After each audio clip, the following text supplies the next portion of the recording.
Motivation ভালো লাগে, শুনতে সুন্দর, দেখতে আগুনের মতো, কিন্তু সত্যিটা জানো, মোটিভেশন টেকে না।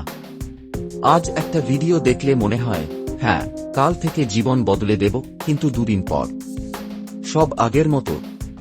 কারণ জীবন মোটিভেশনে চলে না, জীবন চলে শৃঙ্খলায়।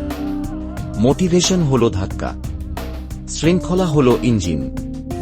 ধাক্কা দিলে গাড়ি একটু এগোয়, কিন্তু ইঞ্জিন না থাকলে গাড়ি থেমে যায়। যারা জেতে, যারা সফল হয়, যারা নিজের স্বপ্ন পূরণ করে, তারা সব সময় উৎসাহী থাকে না, তারা শৃঙ্খলাবদ্ধ। যেদিন মন চায় না সেদিনও তারা কাজ করে, যেদিন ক্লান্ত লাগে সেদিনও তারা উঠে দাঁড়ায়। শৃঙ্খলা মানে একদিনে পাহাড় জয় নয়, শৃঙ্খলা মানে আজ একটু কষ্ট, কাল আরেকটু কষ্ট, প্রতিদিন নিজেকে জয় করা। তোমার মন তোমাকে আরামে রাখতে চাইবে, কিন্তু তোমার লক্ষ্য তোমাকে এগিয়ে নিয়ে যেতে চাইবে। মনে রেখো, মোটিভেশন নয়, শৃঙ্খলাই জীবন বদলায়।